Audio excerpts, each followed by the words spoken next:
ಗುರುಜಿ, ನಮ್ಮ ಕೊನೆಯ ವಿಭಾಗ ಅದು ಸಂಸ್ಕಾರಗಳ ವಿಭಾಗ. ಇವತ್ತೇನು ತಿಳಿಸ್ಕೊಡ್ತಿದ್ದೀರಾ? ಸಂಸ್ಕಾರ ವಿಭಾಗದಲ್ಲಿ ಇವತ್ತಿನ ದಿವಸ ನಾವು ಏನಂತ ಹೇಳ್ತೀವಿ, ಬುಧವಾರ 5ನೇ ಪರಿಪೂರ್ಣವಾಗಿರ್ತಕ್ಕಂಥ ದಿನ. 5ನೇ ಪರಿಪೂರ್ಣವಾಗಿರ್ತಕ್ಕಂಥ ದಿನ ಅಂದಾಗ ನಾವು ಒಂದು ವರ್ಷ ಬಿಟ್ಟು ಒಂದು ವರ್ಷ ಅಂತ ಪ್ರತಿಯೊಂದು ವರ್ಷದಲ್ಲೂ ಯಾರಾದರೂ ಒಂದು ಹೊಣೆಯಾಗಿರ್ತಾನೆ.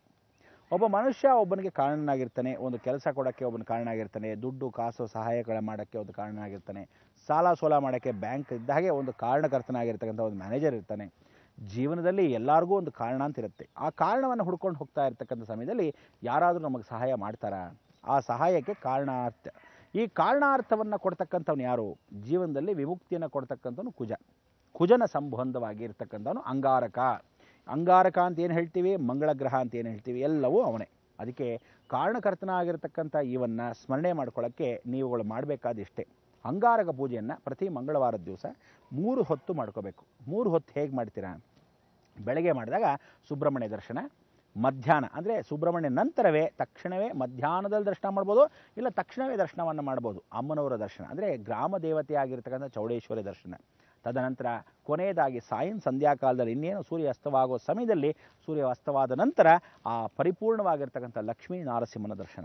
ಬೆಳಗ್ಗೆ ಸುಬ್ರಹ್ಮಣ್ಯ, ತದನಂತರ ಚೌಡೇಶ್ವರಿ, ಗ್ರಾಮ ದೇವತೆ, ಕರುಮಾರಿಯಮ್ಮ, ಯಾವುದೇ ಒಂದು ಅಮ್ಮನವರ ಸ್ಮರಣೆ, ತದನಂತರ ವಿಶೇಷವಾಗಿರ್ತಕ್ಕಂಥ ಒಂದು ಸ್ಮರಣೆ ಲಕ್ಷ್ಮೀ ನಾರಸಿಂಹ. ಈ ರೀತಿಯಾಗಿ ಅಂಗಾರಕ ದೋಷಗಳನ್ನು ಪರಿಹಾರ ಮಾಡೋದು ಖಂಡಿತ.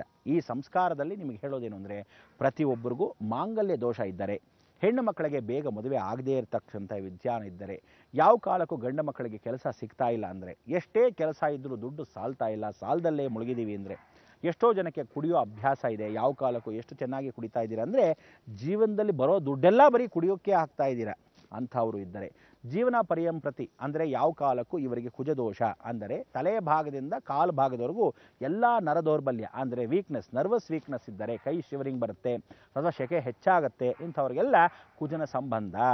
ಈ ಕುಜನ ಸಂಬಂಧವಾಗಿರ್ತಕ್ಕಂಥ ಕೊಲ್ಲಾಪುರ ಮಹಾಲಕ್ಷ್ಮಿ ವಿಚಾರ ನಿಮಗೆ ತಿಳಿಸಿದ್ದೀನಿ. ಕೊಲ್ಲಾಪುರದಲ್ಲಿ ಮಹಾಲಕ್ಷ್ಮಿ ಏನು ಮಾಡಿದ್ದಾರೆ, ಅವಳು ವಿಶೇಷವಾಗಿ ಒಂದು ಸಾನ್ನಿಧ್ಯವನ್ನು ಕೊಲ್ಲೂರು ಮೂಕಾಂಬಿಕೆ ಸ್ವರೂಪದಲ್ಲಿ ಬಂದು ಕೂತ್ಕೊಂಡು ಅವಳು ತಾಮ್ರವರ್ಣಿ ಅಂದರೆ ತಾಮ್ರ ತತ್ವದಲ್ಲಿ ಕೂತಿಯಾಳೆ ಅಂತ ಸ್ನಾನಗಳು ಹೇಳಿದ್ದೆ. ಆದರೆ ಇವತ್ತಿನ ದಿವಸ ಸಂಸ್ಕಾರದಲ್ಲಿ ನೀವು ಮಾಡಬೇಕಾದ್ದು ದರ್ಶನ, ಮಂಗಳ ದರ್ಶನ, ಮಂಗಳ ಪ್ರಾಯಶ್ಚಿತ ದರ್ಶನ. ಈ ಮಂಗಳ ಅಂದರೆ ಅಂಗಾರಕ, ಕುಜ ಎಲ್ಲವೂ ಒಂದೇ. ಅದಕ್ಕೆ ನೀವು ಮಾಡಬೇಕಾದ್ದು ಬೆಳಗ್ಗೆ ಸುಬ್ರಹ್ಮಣ್ಯ ಪ್ರಾರ್ಥನೆ. ಸುಬ್ರಹ್ಮಣ್ಯನ ದರ್ಶನ ಮಾಡಬೇಕಾದ್ರೆ ಇವತ್ತಿನ ದಿವಸ ಮಾಡಬೇಕು. 11 ಮಂಗಳವಾರಗಳು ಮಾಡಬೇಕು. ಅಂದರೆ ಈ 11 ಮಂಗಳವಾರಗಳು ಸುಬ್ರಹ್ಮಣ್ಯ ದರ್ಶನ ಮಾಡಬೇಕು. ತದನಂತರ 11 ಮಂಗಳವಾರ ಬಿಟ್ಟು 16 ವಿಶೇಷವಾಗಿರ್ತಕ್ಕಂಥ ಮಂಗಳವಾರ ಸಾಕ್ಷಾತ್ ಅಮ್ಮನವರು ದರ್ಶನವನ್ನು ಮಾಡಬೇಕು. ಅದಾದ ಮೇಲೆ ನಾವುಗಳು ದರ್ಶನವನ್ನು ಮಾಡ್ತಕ್ಕಂಥದ್ದು 18 ಮಂಗಳವಾರಗಳು ಸಾಕ್ಷಾತ್ ಯಾರ? ನರಸಿಂಹಸ್ವಾಮಿಗೆ. ಅಂದರೆ 11 ಮಂಗಳವಾರಗಳು ನೈವೇದ್ಯದಲ್ಲಿ ಪ್ರತಿ ತಿಂಗಳಲ್ಲಿ ಒಂದು ಸಲ ಕಡಲೆಕಾಳು, ಯಾವ ಕಡಲೆಕಾಳು? ಕಾಬೂಲ್ ಕಡಲೆ ಅಲ್ಲ, ನಾಟಿ ಕಡಲೆ. ಆ ಕಡಲೆಕಾಳನ್ನು ಪ್ರಸಾದವಾಗಿ ನೈವೇದ್ಯವನ್ನಾಗಿ ಸುಬ್ರಹ್ಮಣ್ಯನಿಗೆ ಅದನ್ನು ಉಸ್ತಿಯನ್ನು ಮಾಡಿಸಿ ಹಂಚಬೇಕು. ತಿಂಗಳಿಗೆ 1 ಮಂಗಳವಾರದಂದು ದರ್ಶನ ಮಾತ್ರ ಮಂಗಳವಾರ ಮಾಡ್ತಿರ್ತೀರ ಬೆಳಗ್ಗೆ ಹೊತ್ತು, ಆದರೆ ತಿಂಗಳಿಗೆ 1 ಮಂಗಳವಾರ ಸ್ಮರಣೆ ಮಾಡಿಕೊಂಡು ಆ ನೈವೇದ್ಯವನ್ನು ಮಾಡಿಸಿ ಹಂಚಬೇಕು. ನೆಕ್ಸ್ಟ್ ತಿಂಗಳು ಸುಬ್ರಹ್ಮಣ್ಯನಿಗೆ ಮಾಡಬಾರ್ದು ನೈವೇದ್ಯ. ನೀವೇನು ಮಾಡಬೇಕು? ಅಮ್ಮನವರ ಸ್ಮರಣೆ ಮಾಡಿಕೊಂಡು ಅಮ್ಮನವರಿಗೆ ನೈವೇದ್ಯ ಮಾಡಬೇಕು. ಏನು ನೈವೇದ್ಯ ಮಾಡ್ತೀರಾ? ಹೆಸರುಬೇಳು ಅಥವಾ ಕೋಸಂಬರಿ ಅಥವಾ ಯಾವ ಕಾಲಕ್ಕೂ ಗೂಡಾನ್ನ ಪ್ರೀತಿಯಾಗಿರ್ತಕ್ಕಂಥ ಸಕ್ಕರೆ ಪೊಂಗಲ್ನ ನೈವೇದ್ಯ ಮಾಡಿಸ್ಬೇಕು. ಈ ರೀತಿ ನೈವೇದ್ಯವನ್ನು ಮಾಡಿಸಿರೋದು ತಿಂಗಳಿಗೆ 1 ಮಂಗಳವಾರ. ಎಷ್ಟು ತಿಂಗಳು ಮಾಡಿಸ್ಬೇಕು? 16 ತಿಂಗಳ ಕಾಲ ಮಾಡಿಸ್ಬೇಕು, ಒಂದು ಬಿಟ್ಟು ಒಂದು. ಅಂದರೆ 2ನೇ ಮಂಗಳವಾರದಲ್ಲಿ ನೀವು ಮಾಡಬೇಕಾದ, 2ನೇ ತಿಂಗಳ 1 ಮಂಗಳವಾರದಲ್ಲಿ ಮಾಡಬೇಕಾದ ನೈವೇದ್ಯ 2ನೇ ಮಂಗಳವಾರ ಆಯಿತು. 3ನೇ ಮಂಗಳವಾರದಲ್ಲಿ ನೀವು ನೈವೇದ್ಯ ಮಾಡಬೇಕಾದ್ದು ಅಂದರೆ 3ನೇ ತಿಂಗಳ 3ನೇ ಮಂಗಳವಾರದಲ್ಲಿ ಪ್ರಾಯಶ್ಚಿತ ಮಾಡಿ ಆ ನೈವೇದ್ಯವನ್ನು ಮಾಡೋದು ನರಸಿಂಹ ಸ್ವರೂಪಕ್ಕೆ. ನರಸಿಂಹನಿಗೆ ಏನು ಮಾಡ್ತೀರಾ? ನೀವು ಮಾಡಬೇಕಾದ್ದು ನಿಂಬೆಹಣ್ಣೆ ಚಿತ್ರಾನ್ನ ಅಥವಾ ಗೂಡಾನ್ನ ಪ್ರೀತಿಯಾಗಿರ್ತಕ್ಕಂಥ ಲಕ್ಷ್ಮಿಗೆ ಪ್ರಿಯವಾಗಿರ್ತಕ್ಕಂಥ ಗೂಡಾನ್ನ ಅಂದರೆ ಬೆಲ್ಲದ ಅನ್ನವನ್ನು ನೈವೇದ್ಯವನ್ನು ಮಾಡಿ ಅದನ್ನು ನೈವೇದ್ಯ ಸ್ವರೂಪವಾಗಿ ನೀವು ಎಷ್ಟು ಬೇಕೋ ಅಷ್ಟು ತೊಗೊಂಡು ಮಿಕ್ಕಿದವರಿಗೆ ಹಂಚಬೇಕು. ಈ 3 ನೈವೇದ್ಯವಾದರೆ ಮತ್ತೆ ಸುಬ್ರಹ್ಮಣ್ಯನ ಅವಧಿ ಯಾವಾಗ ಬರುತ್ತೆ? 4ನೇ ತಿಂಗಳಿಗೆ 4ನೇ ಮಂಗಳವಾರದ ದಿವಸ ಮತ್ತೆ ಸುಬ್ರಹ್ಮಣ್ಯನಿಗೆ ಕಡಲೆಕಾಳು. ಹೀಗೆ 11 ಸುಬ್ರಹ್ಮಣ್ಯನಿಗೆ ಕಡಲೆಕಾಳು, 16 ದೇವಿಗೆ ವಿಶೇಷವಾಗಿರ್ತಕ್ಕಂಥ ಕೋಸಂಬರಿ ಪಾನಕ, 18 ವಿಶೇಷವಾಗಿ ನರಸಿಂಹ ಔಪಾಸನೆಯನ್ನು ಮಾಡ್ತಕ್ಕಂಥ ಕುಜನಾಂಶಕ್ಕೆ ನಾವೇನು ಹೇಳ್ತೀವಿ, ನಾವು ಪೂರ್ತಿಯಾಗಿರ್ತಕ್ಕಂಥ ಗೂಡಾನ್ನ, ತದನಂತರ ಬಿಟ್ಟರೆ ನಿಂಬೆಹಣ್ಣು ಚಿತ್ರಾನ್ನ. ಈ ರೀತಿಯಾಗಿ ಆ ನೈವೇದ್ಯವನ್ನು ಮಾಡಿ ಆ ಪರಿವರ್ತನೆ ಮಾಡಿದ್ರೆ ಕುಜನಿಗೆ ಸಂಬೋಧವಾಗಿ ಪರಿವರ್ತನೆ ಮಾಡುತ್ತೆ. ಈ ಸಂಬಂಧ 11 ಮುಗಿದ ತಕ್ಷಣ ಸುಬ್ರಹ್ಮಣ್ಯನಿಗೆ ಏನು ಮಾಡಬೇಕು, ಎಲ್ಲಿ ಹೋಗಬೇಕು? ತಿರುಚೆಂದೂರು ಸಮುದ್ರ ಸುಬ್ರಹ್ಮಣ್ಯಕ್ಕೆ ಹೋಗಬೇಕು, ಒಂದು ವಸ್ತ್ರವನ್ನು ಕೊಡಬೇಕು, ತಾಳೆ ಹೂವನ್ನೇ ಕೊಡಬೇಕು, ವಿಭೂತಿ 2 kg ವಿಭೂತಿಯನ್ನು ಅವನಿಗೆ ಅಭಿಷೇಕ ಕೊಟ್ಟು, ಮತ್ತೆ ಅಭಿಷೇಕ ಮಾಡಿ ಇರತಕ್ಕಂಥ ವಿಭೂತಿಯನ್ನು ತಗೊಂಡು ವಸ್ತ್ರವನ್ನು ಯಾವ ಕಾಲಕ್ಕೂ ಹಸಿರನ್ನು ಕೊಟ್ಟು ಆ ಹಸಿರು ವಸ್ತ್ರ ಸಮೇತ ನಮಸ್ಕಾರ ಮಾಡಿ ವಿಭೂತಿನ ತಂದು ನಿಮ್ಮ ಮನೆಯಲ್ಲಿ ಪ್ರಾಯಶ್ಚಿತ್ತ ಮಾಡಿಕೊಂಡ್ರೆ ನಿಮಗೆ ಮಂಡಲ ಪೂಜೆ ಪೂರ್ತಿಯಾಗತ್ತೆ. 2ನೇ ಮಂಡಲ ಅಂದರೆ 16 ತಿಂಗಳುಗಳ ನಂತರ ಅಮ್ಮನವರ ಪೂಜೆ ಆಗಿತ್ತು ಅಂದರೆ ನೀವು ಹೋಗಬೇಕಾದ್ರೆ ತಂಜಾವೂರು ಮಾರಿಯಮ್ಮನ ದೇವಸ್ಥಾನ. ಇಡೀ ಜಗತ್ತಲ್ಲಿ ಕರುಮಾರಿಯಮ್ಮ, ತಂಜಾವೂರು ಮಾರಿಯಮ್ಮ ಇವತ್ತಿಗೂ ಆ ಶಕೆ ದೇವರ ವಿಗ್ರಹದಲ್ಲಿ ಬರುತ್ತೆ. ಯಾರ್ಯಾರಿಗೆ ಅಮ್ಮ ಬರುತ್ತೆ, ಯಾರ್ಯಾರಿಗೆ ಇದನ್ನಲ್ಲಿರ್ತಕ್ಕಂಥ ಮೀಸಲ್ಸ್ ಬರುತ್ತೆ, ಇಷ್ಟೆಲ್ಲ ನೋಡ್ತಕ್ಕಂಥದ್ದು ಏನಿದೆ ಅದನ್ನೆಲ್ಲ ದೂರ ಮಾಡ್ತಕ್ಕಂಥದ್ದು ಯಾರು?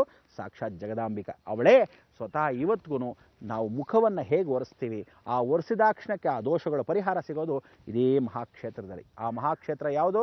ಸಾಕ್ಷಾತ್ ತಂಜಾವೂರು ಮಾರಿಯಮ್ಮ. ಇನ್ನು ಕೊನೆಯದಾಗಿ ಮಂಡಲವನ್ನು ನರಸಿಂಹನಿಗೆ ಪರಿವರ್ತನೆ ಮಾಡಿಕೊಂಡು ನಿಮಗೆಲ್ಲರಿಗೂ ಗೊತ್ತೇ ಇದೆ, ಆ 9 ನಾರಸಿಂಹ ಕ್ಷೇತ್ರವಾಗಿರ್ತಕ್ಕಂಥ ನವನಾರಸಿಂಹ ಕ್ಷೇತ್ರ ಯಾವುದು?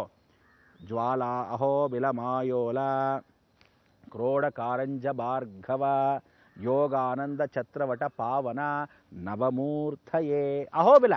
ಇಂಥ ಒಂದು ಮಹಾಕ್ಷೇತ್ರಕ್ಕೆ ಹೋಗಿ ನೀವು ಅಲ್ಲಿ ವಸ್ತ್ರವನ್ನು, ಹಳದಿ ವಸ್ತ್ರವನ್ನು ಕೊಟ್ಟು ನರಸಿಂಹನ ಉಪಾಸನೆಯನ್ನು ಮಾಡಿ ಸ್ಮರಣೆ ಮಾಡಿ 9 ವಿಶೇಷವಾಗಿರ್ತಕ್ಕಂಥ ನರಸಿಂಹ ಕ್ಷೇತ್ರಕ್ಕೆ ಹೋಗಿ ಬಂದಾಗ ಕುಜನ ಸಂಬಂಧದಲ್ಲಿರ್ತಕ್ಕಂಥ ಅಷ್ಟೂ ದೋಷಗಳು, ಮಂಗಳಕರವಾಗಿರ್ತಕ್ಕಂಥ ಮಂಗಳ ದೋಷಗಳನ್ನು ಪರಿಹಾರ ಮಾಡಿಕೊಂಡು ಜೀವನ ಪ್ರತಿ ನಮ್ಮಲ್ಲಿರ್ತಕ್ಕಂಥ ಏನೋ ಆ ಮಂಗಳ ದೇವಸ್ಥಾನಕ್ಕೆ ಅಂಗಾರಕ ದೋಷಗಳಿಗೆ ಪರಿಹಾರಿಸ್ಕೊಂಡು ನೀವುಗಳೆಲ್ಲ ಆ ದರ್ಶನವನ್ನು ಮಾಡ್ಬೋದು. ಇಷ್ಟೆಲ್ಲ ದರ್ಶನ ಮಾಡಿರ್ತಕ್ಕಂಥ ಯೋಗ ಸಿದ್ಧಿಯಾಗಿರ್ತಕ್ಕಂಥ ಈ 3 ದೇವತೆಗಳನ್ನ ಮಂಗಳವಾರ ಮಿಸ್ ಮಾಡಬಾರ್ದು.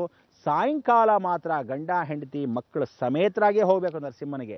ಬೆಳಗ್ಗೆ ಹೊತ್ತಾದರೂ ಯಾವಾಗ ನಿಮ್ಮ ಟೈಮ್ ಸಿಗುತ್ತೋ ಆವಾಗ ಅವರವರು ಆ ಸುಬ್ರಹ್ಮಣ್ಯ ನಂತರ ಅಮ್ಮನವ್ರ ನಂತರ ಸಾಯಂಕಾಲಕ್ಕೆ ಕುಟುಂಬ ಪರಿವಾರ ಸಮೇತರಾಗಿ ಹೋಗಬೇಕು.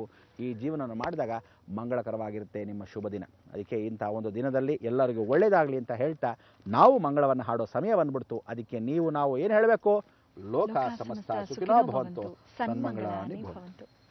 ಗುರುಜಿ, ನನಗೆ ಯಾವಾಗಲೂ ಒಂದು ಪ್ರಶ್ನೆ ಮೂಡ್ತಿರುತ್ತೆ. ಪ್ರತಿದಿನವೂ ಗುರುಜಿ ಯಾವುದಾದ್ರೂ ಒಂದು ಪೂಜಾ ವಿಧಾನದ ಬಗ್ಗೆ, ವ್ರತಾಚರಣೆಯ ಕುರಿತು ಹೇಳ್ತಾನೆ ಇರ್ತೀರಾ, ಅಥವಾ ಯಾವುದೊಂದು ಕ್ಷೇತ್ರಕ್ಕೆ ದರ್ಶನವನ್ನ ಮಾಡಿ ಅಂತ ನಮ್ಮ ವೀಕ್ಷಕರಿಗೆಲ್ರಿಗೂ ಹೇಳ್ತಾನೆ ಇರ್ತೀರಾ? ಇದರ ಅರ್ಥ ಹೀಗೂ ಇರ್ಬೋದಾ? ಅಂದರೆ ಒಂಥರ ನಾವು ಯಾವಾಗಲೂ ಈ ವ್ರತಾಚರಣೆಯ ಮುಖೇನ ಭಗವಂತನ ಸ್ಮರಣೆಯನ್ನ ಮಾಡ್ತಾ ಅವನ ಸಾಮೀಪ್ಯಕ್ಕೆ ಹೋಗಬೇಕು ಅಂತ ಅಲ್ವೇ ಗುರುಜಿ? ನಮ್ಮ ಈ ಕಾರ್ಯಕ್ರಮಕ್ಕೆ ಆಗಮಿಸಿ ಇಷ್ಟೆಲ್ಲ ಮಾಹಿತಿಯನ್ನು ನೀಡಿದ್ದಕ್ಕಾಗಿ ಧನ್ಯವಾದಗಳು. ವೀಕ್ಷಕರೇ, ಸರಿ, ಹಾಗಾದ್ರೆ ಮತ್ತೆ ನಿಮ್ಮ ಅಪ್ಪಣೆಯನ್ನ ಪಡ್ಕೊಂಡು ಹೋಗಿ ಬರ್ತೀವಿ. ನಮಸ್ಕಾರ.